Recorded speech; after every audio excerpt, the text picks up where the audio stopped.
This podcast was brought to you by So Much to Say, a book of quotes, available every place books are sold. Okay, so how long were you actually in business before it became successful, before you made your first million? Oh, God. You jumped ahead to the first million. Absolutely. Okay. That's what we do. This is what we do jump here. Right in. So Much to Say. I would say about a year. A year? Yes, because on day one, we sold out of everything. Camicakes out the gate was a success. And even though I heard people, naysayers, older women, when we were opening the first store, saying that, oh my God, what is she doing? This isn't going to work. Who's going to make a living selling cupcakes? When we opened, within a few hours, we sold out of everything. And from that moment, we knew that we had something. And within a year, we were able to open a second location. This is very personal work for me. Politics. I believe I was called to tell my story, use my voice, be a voice for the community, to speak to and for a community of people that's been ignored, denied, relationships, religion. This is my life's work. I want to use words to uplift, heal, inspire, encourage. Do something different. Every Monday at 10. Good day, thinkers, thought leaders, progressives, and dreamers. I'm Craig, the writer Stewart, and this is So Much to Say. These are my thoughts in my voice on black shit, white shit, gay shit, and everything in between. Today we are talking to Andra Hall. She is the founder and owner of Camicakes. So where was your first location?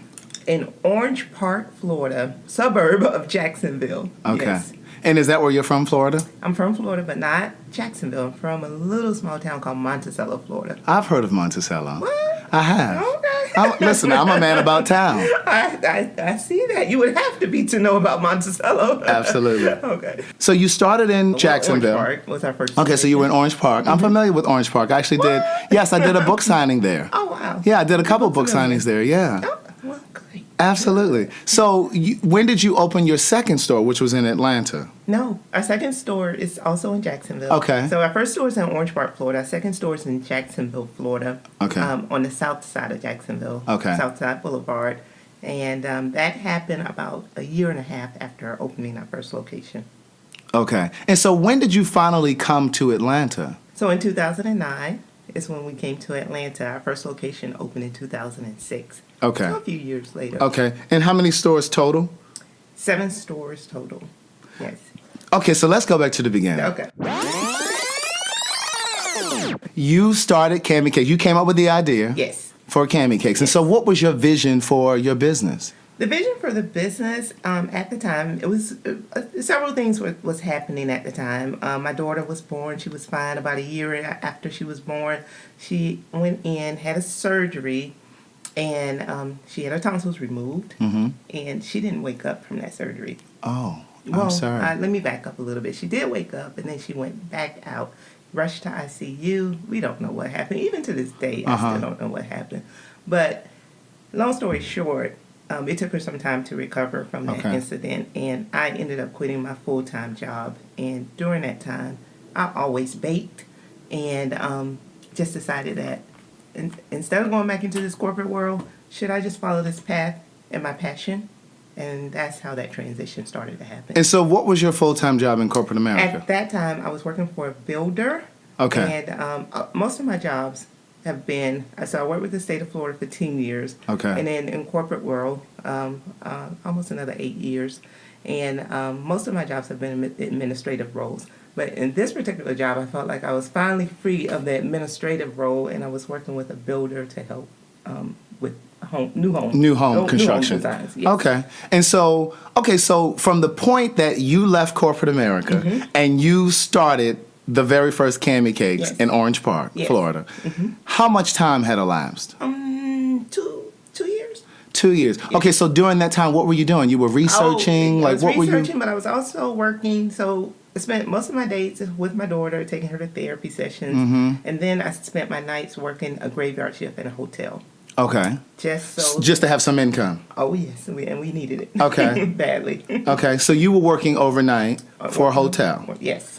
And you had this vision Had this of vision. opening this business. That is correct. So you didn't have a lot of money. Oh, I didn't have any money. Like I said, my husband, well, I haven't said this part, but my husband was working 2 jobs. One, to make sure we kept insurance Okay. for our daughter and for ourselves, of course. And then the second one was to just pay those bills that I was able to pay when I was in a higher paying job. Mm-hmm. And then working the graveyard shift at night was almost a minimum wage Mm-hmm. job for me, but we needed it because we had So now, how did you manage childcare? So, and the reason I'm asking these very specific questions Yeah. because I'm sure there is somebody listening right now, probably a woman in particular, who can relate to what you're saying. She's where you were. She has this idea to start a business. Right. It seems bigger than life. The idea seems bigger than life. Right. She doesn't have the resources. She Right. doesn't come from a family with money. Right. She probably doesn't have the credit Right. or the ability to get a business loan, Right. but she's probably wondering, okay, I have a kid too. How can I take a night job? Right. What did you do with your daughter during the day? Like who? She is me. I kept her during Okay. the day. So I really never slept for about 2 years. Okay. During the day, I was with her doing doctor's appointments. At night, when my husband came home after his second job, then that just gave me enough time to get to work midnight shift. Right. And I worked until 8 a.m. And by that time, my daughter was awake Right. and ready for her day. And so I was like a zombie for almost 2 years. Yeah. Just trying to make it work. You exemplify. I was just telling you about my book of quotes that I just released. There's a quote in that book that says, "Your success is on the other side of your sacrifice." So the question becomes, what are you willing to sacrifice? Yeah. So for you were willing to sacrifice your sleep. Yes. You were willing to sacrifice a better paying job Right. because you did what you had to do. Exactly. And so, okay, so about 2 years went by. You were with this hotel for about 2 years? Almost 2 years. Okay. You're researching. You're trying to figure out brick and mortar type stuff. Is that what you're doing? Exactly. So spend a lot of time at night. You get 1 or 2 customers, but my main job was to just settle the books for the day for the hotel. Okay. So once that part of my job was done, then I had all of this quiet time. So instead of just using that time to sit around and do nothing, Right. I was online doing a lot of research. While you were at the hotel. While at the hotel. Uh-huh. Didn't know anything about a business plan, but I figured it out by doing that research. Okay. I took a couple of trips just to see what other cupcake bakeries looked like at that time. And they were really in New York City and California, and I had to really save up, wait for tax return. Right, that because kind of the thing. hotel's in New York, unless you have somebody to stay with in New York. Yeah, it was expensive. It's expensive. For me at that time Yeah. to travel to see those things. So after I got my tax return, I did my research. Then I just came back with all of that information and just started writing it out. But also, you have to remember that I'm a lifelong baker. I've been doing it since Right. a little girl, like 6 years old. Easy bake oven girl. Right. So, like, the kind of research that you were doing, like when you went to New York or you went to California to visit a baker, what kind of things were you looking for? Just who were their customers? Okay. Why did that location work for them? Okay. What was it? What flavors were people attracted to? Just what was it? The vibe? Right. What was right. it about? Did you ever approach any of the owners? Or No, not in this industry. I didn't, but in another industry, I approached business owners to try to get some information. And I can never forget this, and I still remember it like it was yesterday. I walked in with all my little information in a notebook, and I wanted to walk in and talk to a lady about the industry or just being in business, and she was so cold. She shut me down. And it wasn't your industry. It wasn't wasn't cupcakes. So, exactly. but you just wanted to get a feel for. Exactly. And she was cold. Oh, she was so cold. Like, Now, you know that, Andra, this is so much to say, so you can tell us if you want. oh, What business? No. But it's not in business Right, anymore, right. So I get Oh, to see? that. But I would Right. never do that. Right, no. But yeah. Okay, so you gathered this information. Right. You went back to Florida. And what did you do with that information? And I started just dropping it all in a business plan. Mm-hmm. Everything that I found, everything that I needed, just all of this information, I just started putting it together. And once I had the plan, I didn't have any money. So you what- pulled together a business plan. Put together a business plan. Any type of business, didn't matter. You just tailored it to fit your business. Exactly. Okay. And what I needed to get started. And so after I had all this information in front of me, of course, the next step is, well, you need money to move forward. And so I went to family members. Okay. showed them my plan. Did you have family members that had like extra money, like No. fiduciary income? No. Okay. No, it did not.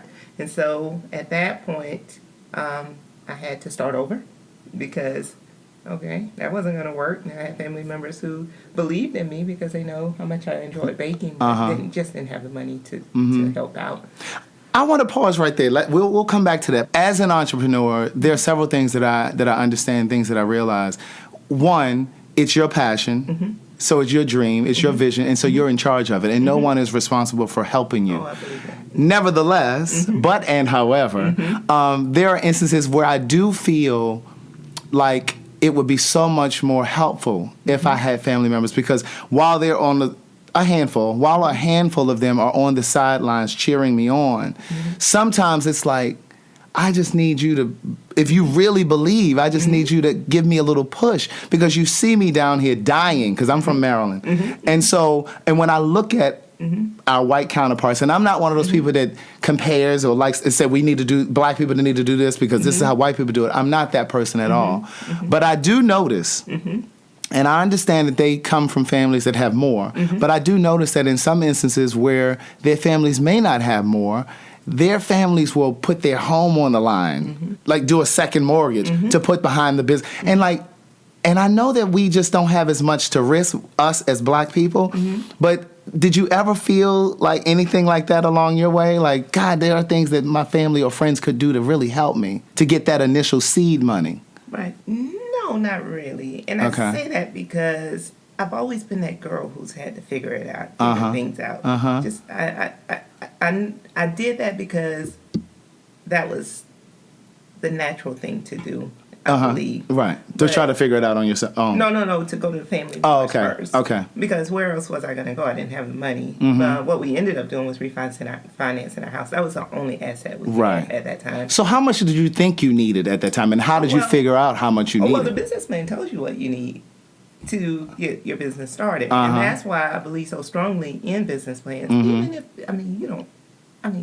I didn't know what in the world I was doing.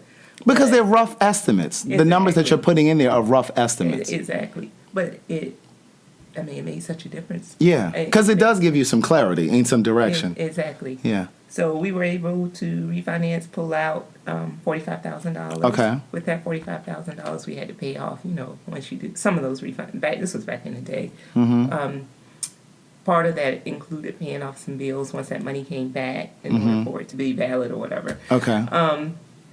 And so after all of that was done, I think I had about $25,000 left. Okay. And we spent every penny of that except $500 when we opened up the store. What were you spending the money on? Were you nervous about spending it? Oh, yes, I was sweating because if it didn't work, what did that mean? What was the fallback? Exactly. Yeah. Absolutely nothing. Okay, so you took this $25,000 and you did what first? So $25,000, I purchased all used equipment. I did. So you rented a space. You were leasing a space. Leased a space. Okay. So you went to like a place that was already a kitchen or something? No. Yes, I did. So my first location was in a mall in the food court. Okay. And so there was it was actually an old Wendy's. Okay. That I went into. That was kind of smart though. Yeah, to be in a mall.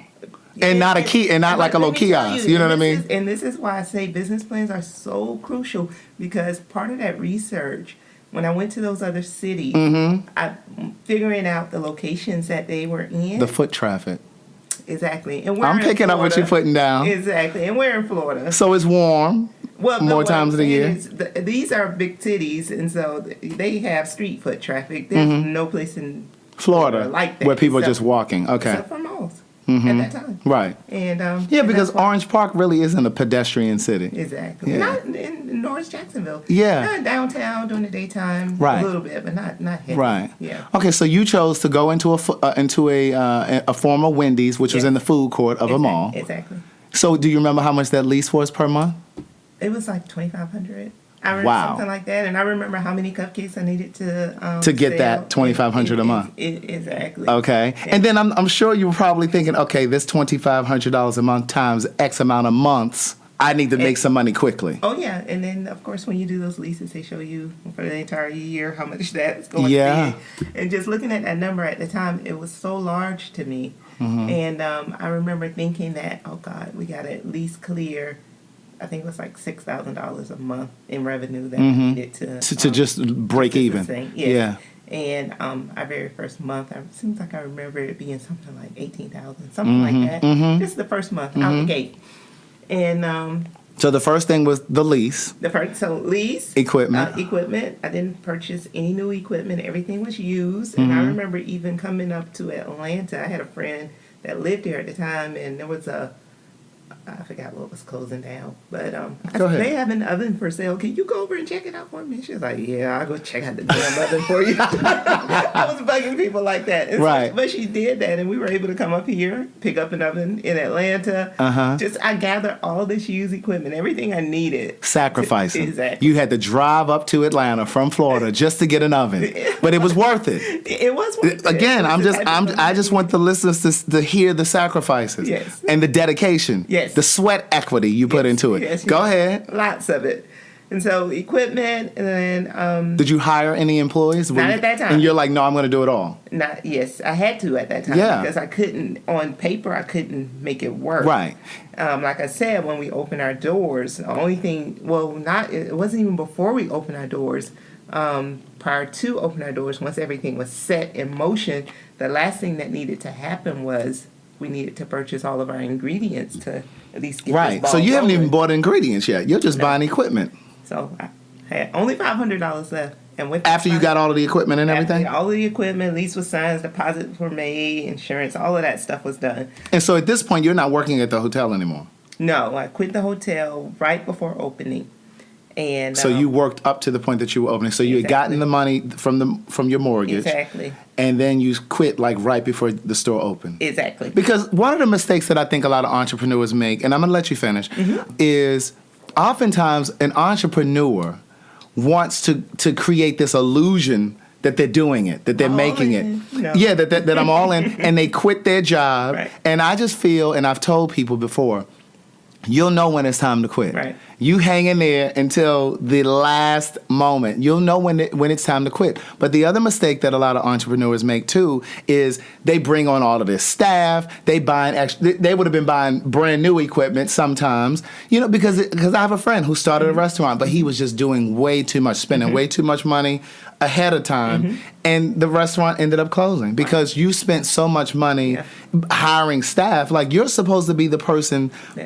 running the business, and you're hiring all these people. Like, every time I went over there was like new staff. Like, the turnover rate was enormous. Turnover is high already Absolutely, in yeah. this industry, but Right. yeah. So you had $500 left for That's it. ingredients. Ingredients. Went out to Costco, purchased the ingredients, baked it up, and next day sold everything. So how much inventory was that $500? Well, so I mean, how many different varieties of cupcakes did you We have? started off with 12. Okay. Because we wanted to make sure that in our dozen box that there was one of each flavor. Okay. So we started with 12 different flavors. Part of my research too was going through SBA. Small Business Association. Yes, that's correct.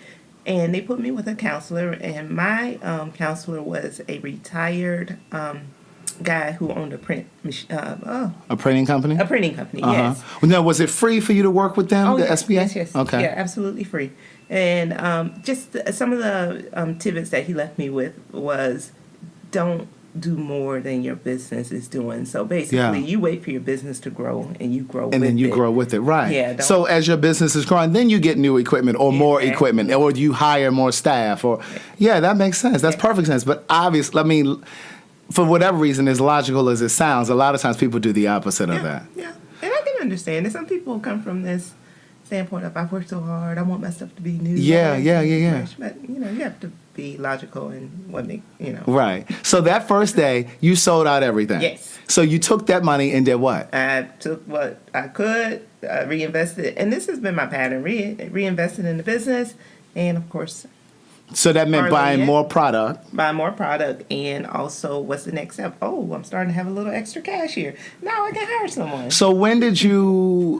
Okay, so that first day, you made enough money to obviously go out and buy more product. Right. Did you buy enough to kind of sustain you for like the week or the month? Or Yes. Okay. For a week. Okay. For a week. Okay. And then after week 1, I said, "Oh, we can hire someone now." Because and the other thing is, it wasn't just me. My husband took off.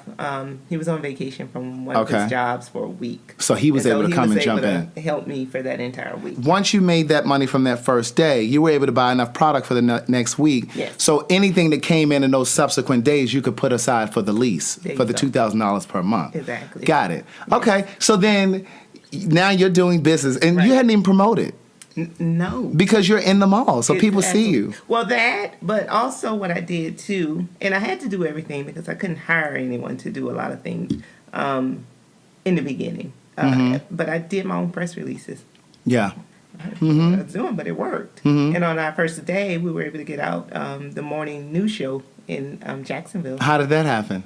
by submitting a press release. They saw it and they were like, "Oh my God, can we come out and cover you?" And I was like, "Oh my God!" And yes. that just brought a lot of business to you. Exactly. Wow. And so when you hired your first people, your first employee, how did you know how much to pay them? Did you just go by like minimum wage, Yeah, or that was and it. did you find like a payroll company to handle that, or did you do that as well? In the beginning, I did it, and I used like it was an online company like payrollsomething.com or something like that. And I did that for about a year before I used a payroll company. Once you started to bask in your success, because I remember there was an article on you in Black Enterprise, there was Ebony. How did those things come about? How did they find you? I don't know. I just think it came about from our customers. Customer being, base. Yeah, being fans Really? and working in these different networks. I can tell you when I moved to Atlanta is such a special city. It really is. And there have been so many people who have given me the sister girl wink or that pat or you know that they're hooking you up. It's that little something, that inner communication Yes. that we have Yes. that told me that something else was going to happen after this visit. Didn't know what it was, but and I'm just saying that in general because I can see it now through Annie's Pantry. When people come in, they Right. enjoy it, and they say, or they'll slip me a card, or they'll say, "I'll be in touch," something Right. like that. So now, That's what just provoked you something to about- move to Atlanta? Well, Because you have how many locations in Florida? 2. And you have the other 5 here? Yes. Okay. Moving to Atlanta came about because a few things. So Jeff Portman, I didn't know at the time, in the Orange Park Mall, there was this guy that used to come in. Like this white guy would come in, he would buy a dozen of red velvet cupcakes, leave like a $20 tip, and he would do it again, typically around holidays. And eventually his assistant, a secretary, will start calling our store and saying, "Mr. Portman's going to be in town. Can you have his order ready for him? Come in, do the same thing." And after leaving the Orange Park location, I had a lot of customers who would come in from the Atlanta, from Atlanta or visiting Atlanta, would say, "Oh my God, why aren't you guys in Atlanta?" And so I eventually, and even Jeff Portman told me that over and over again. This would do really well in God Atlanta. whispering to you through Exactly. people. And eventually, I took a trip up to Atlanta, started scouring locations, and landed on Peachtree. And decided that I wasn't going to move to Atlanta. I said I would open a location in Atlanta because I didn't want to be a part of Atlanta's traffic and Right. all of the stuff that So you I were had just heard. making trips back and forth visiting? That's- Overseeing? No, that was the intent. Okay. But once I got here and started opening up the location, I came with just a few outfits and never went home. So you were like in a hotel. You were staying in a hotel. I was staying. Where was I staying when I first got here? I rented an apartment okay. across the street. from- While you were opening up the Exactly. place. Okay. And came here, opened the location, and it was time for my daughter because I was trying to do it over the summer while my While daughter she was out of school, yeah. And it was time for school to start back, and things were booming, and I couldn't go back home. And at the last moment, we shuffled, got my daughter up here in school in Atlanta, and my husband came eventually, and my house in Jacksonville stayed like we just walked out of it and turned the lights off for about 5 years before we were able to really go back and settle things up. Right. So how was your husband with all of this? Like he was okay with moving and It just happened. I Yeah. think sometimes you don't, when things are happening and moving so quickly, you really don't have time to talk to about think it. right. You just I think it's so move. important to have a partner. I'm single, and I think I would be so much further along if I had that kind of a support system.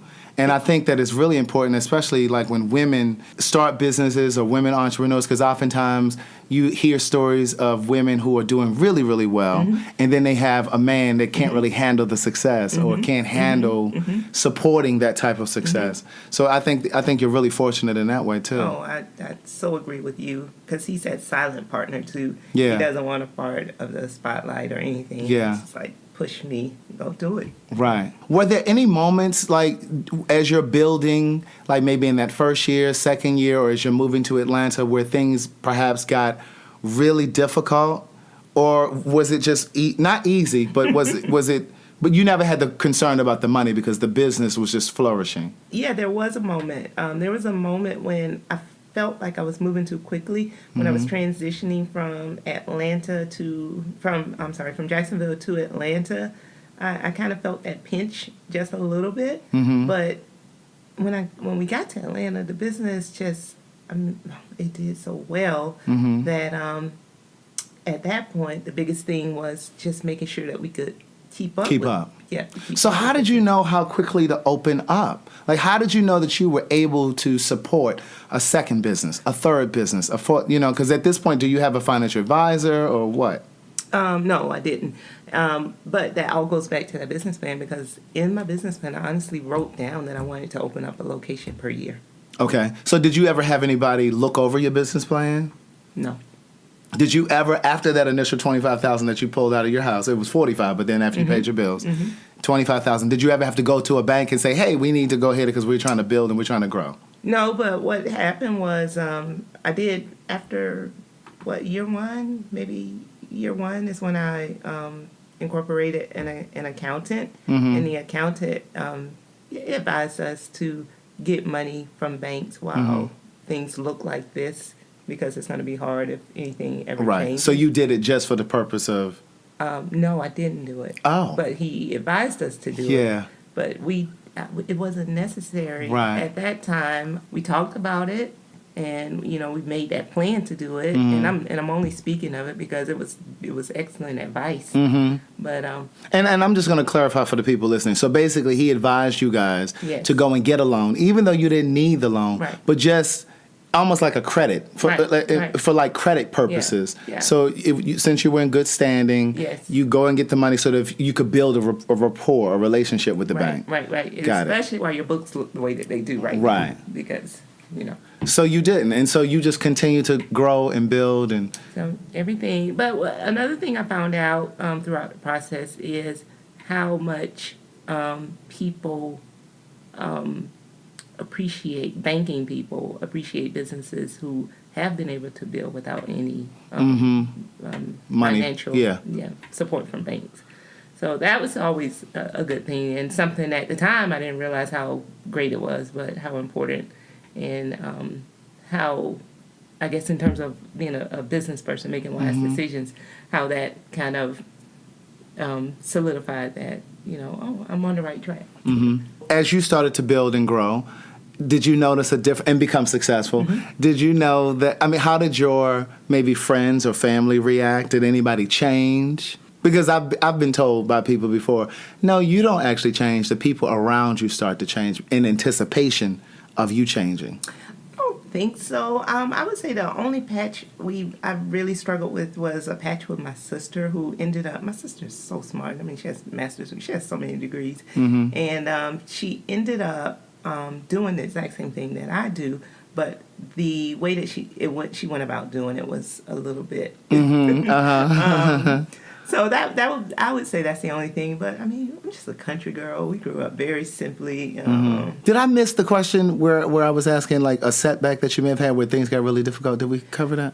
We did cover it, yes. And then transitioning from Florida to Atlanta, and just kind of starting over, leaving the stores in managers' hands down there. That was hard. Right. So you had to really trust those people down there. So how did you oversee them once you came to Atlanta? Like, did you take trips down there to visit? We did. And that's when my husband took on more of a role of being in more of an operations role to make sure he oversees the stores while I continue to work on growing the Atlanta base. Okay. And so how long into opening your very first store in Florida did you start to pay yourself a salary? That was another reason why bringing on an accountant made a huge difference. Because Because at this point, in the beginning, you're probably, so about a year. Yeah. But in the beginning, you probably just taking like little pieces here for whatever you may have needed. Yes. Because as an entrepreneur, when you're starting out, that's typically what you do. And people always say, well, you have to save.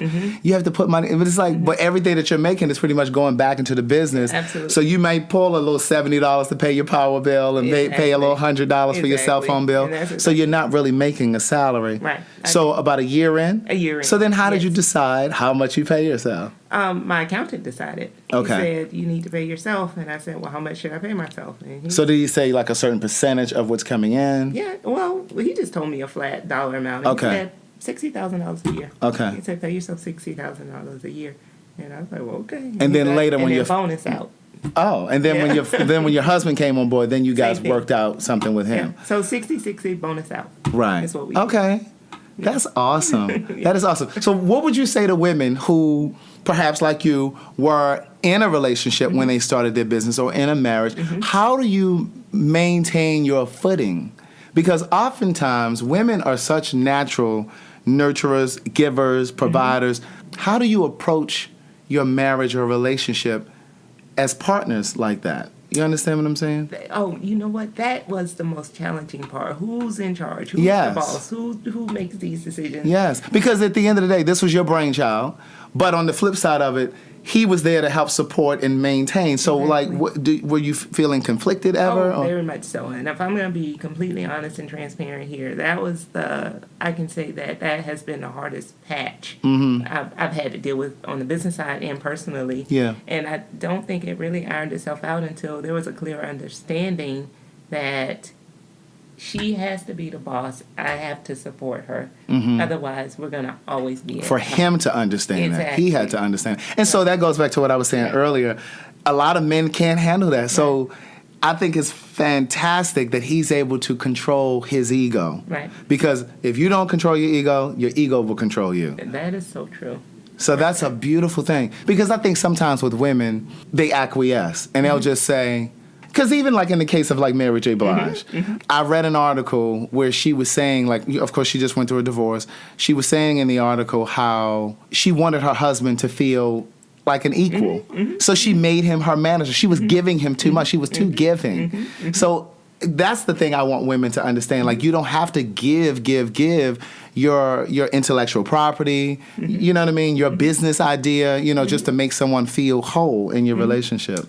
No, and I've always had this approach of, well, we're both getting a check here, so it's not about giving, it's about earning. Right. So if Right. that wasn't going to be understood, then we were never going to be able to move forward.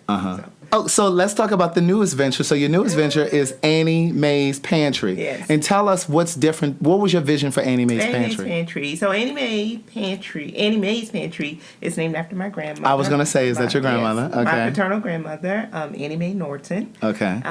My grandmother, of course, well, I'm from Monticello, so of course she's from Monticello, Florida. But there are some photos of my grandmother and the rest of my some of my other family members that we discovered that really inspired me to do something in terms of telling the story of where I'm from. And instead of writing a cookbook, which would have been much easier, I decided to And you open still up- can. That is so true. But I decided to open up a cafe that displays her image as soon as you walk in. And it's a soul food cafe. So just wanted something that felt like you were almost coming to my house or where I grew up. And it did, because that's where you and I met. Yes. A mutual friend of ours called me and said, hey, listen, I need to talk. I need a little advice. Meet me over here at Annie Mae's Pantry. And he sent me the address, and I said, okay. I said, is it black owned? Because he knows that, listen, I'm not against anybody. Just because I'm for my people doesn't mean I'm against anybody Right, else. right. And so I'm always looking for black businesses to support. And so we met there. And I didn't know that it was you. I didn't know it was the same person that owned Camicakes. I just knew that it was black owned. And so when I got there, he said, yeah, the same woman that owns Camicakes owns this. I said, oh, really? He said, yeah. And when we walked in, he said, that's her over there. I said, are you serious? I was excited because, like I said to you, I think before we started today, that I have talked about you on my social media, on my Facebook Live. Like, I do this thing every Monday through Friday, 9 p.m. Eastern Time, where I go on my Facebook Live and I just discuss whatever it is that's going on. And one of the things that I discussed last week was supporting minority businesses. And that doesn't just mean people of color. That means women-owned businesses or, whatever. And I was just challenging all of my listeners to do that in whatever city they're in.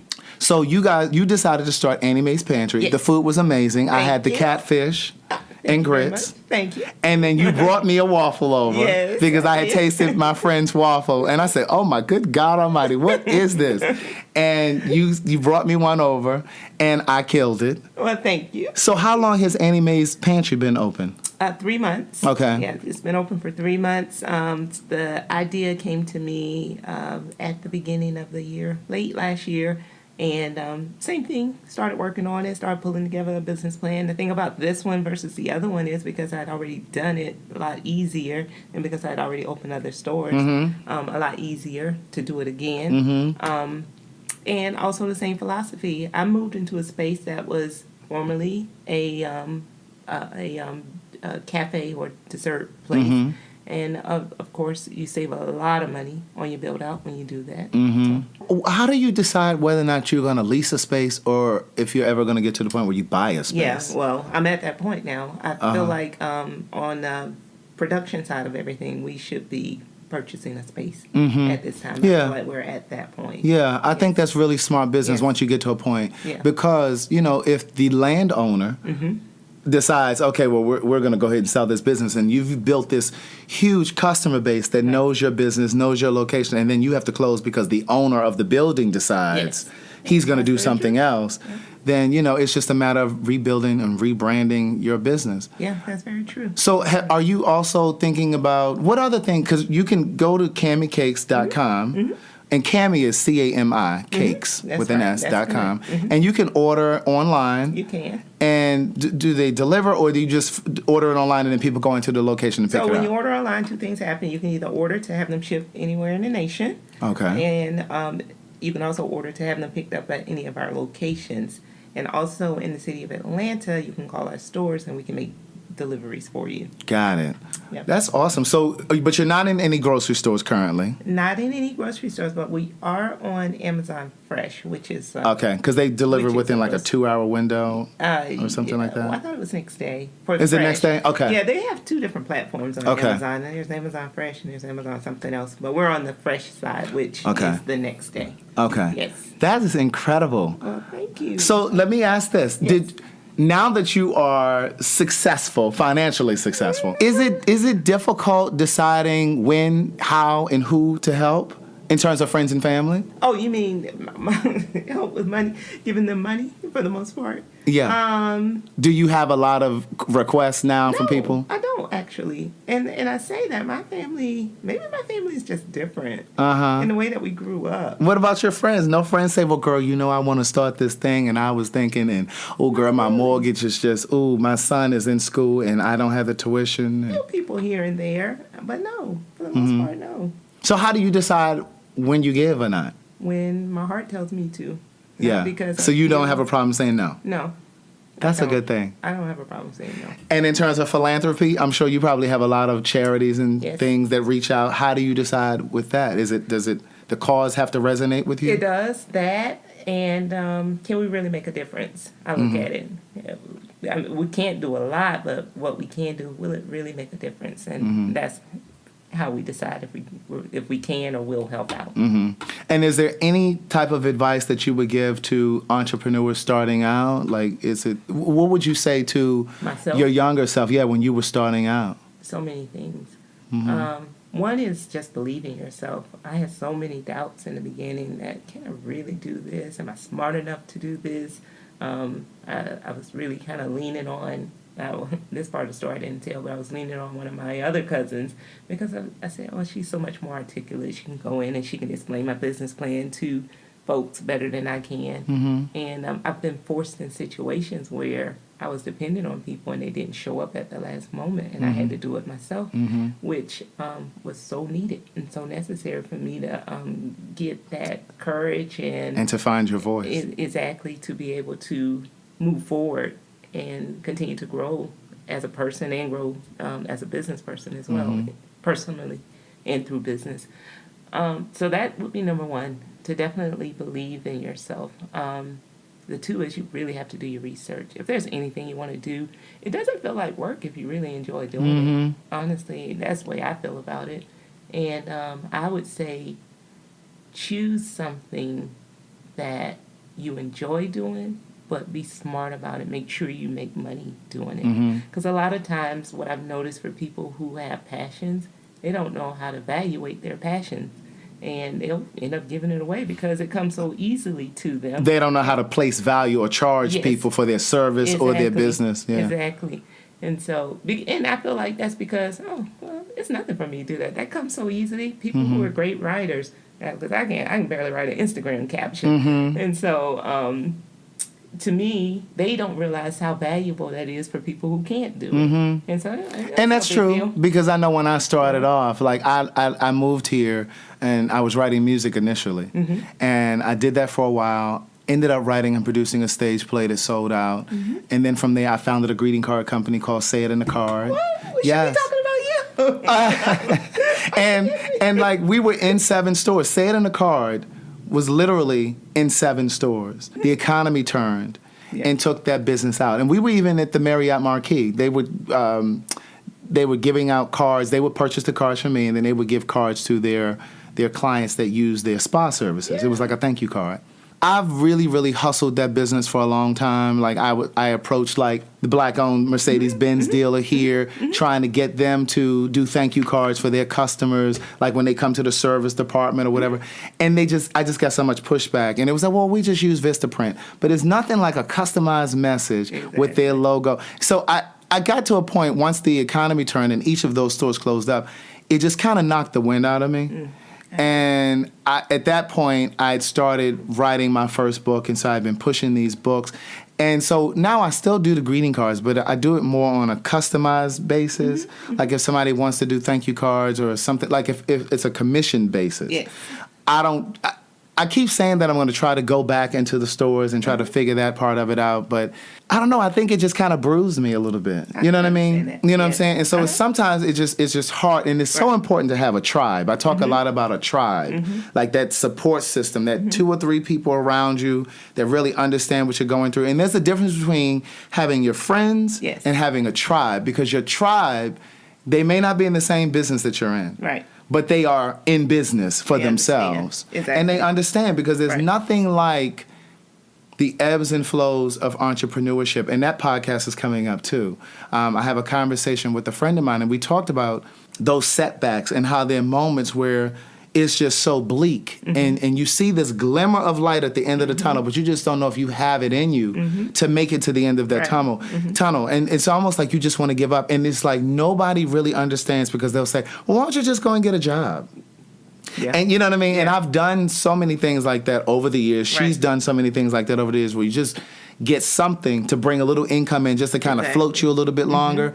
But it's about growing that muscle. That it's that muscle that you have to grow, you know. And I think that it's also about character building. There's so much that you learn as an entrepreneur. Oh yeah, you have to be built for it, for sure. You have to be built for it. Yeah. And everybody is not built for it. And I've said many times before, like some of the sacrifices that I've made, not many people could do it. Right. And it's that handful of us that have that entrepreneurship bone, that muscle, you know, in us. But not everybody has that, you know. Some people have to know that they're going to get a check every week, every 2 weeks, you know, where I've learned to be so resourceful with money and in other aspects of my life, because you learn to juggle. Exactly. You know what I mean? You learn to figure things out when your back is against the wall. Yes. And then there are a lot of people who don't like to get their hands dirty. A lot of people. Yes.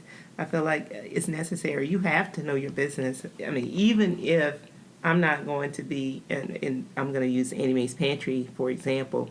I went through, I'm just now coming out of it, but I went through a phase where I was the main cook in that restaurant for, you know, about a month because of the way the staffing situation was. Because you wanted to make sure you had the right person. Exactly, the right person. I wanted to make sure it was going out to the best of my ability or the store's ability. And of course, if I don't know it, then how can I teach it? So I was okay with being in there, being in the trenches, getting my hands dirty when other people are like, you frying?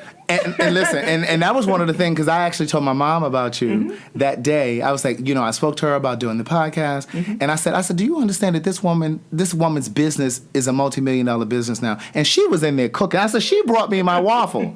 She walked over with my waffle. That was what I said. And I even told my people on Facebook Live. And I said, she's coming up. They're like, oh, we can't wait, because I guess some of them knew about Camicakes.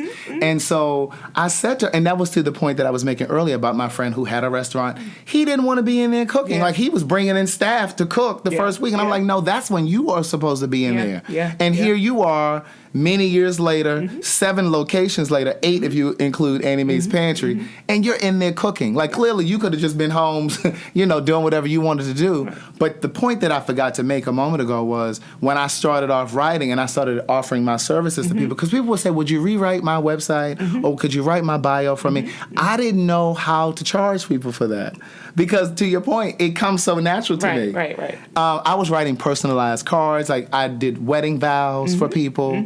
I've done cards for people whose relationships were on the brinks of breaking up, and I've done things like that, and it causes me to sit down with them, talk to them, find out what their relationship is about.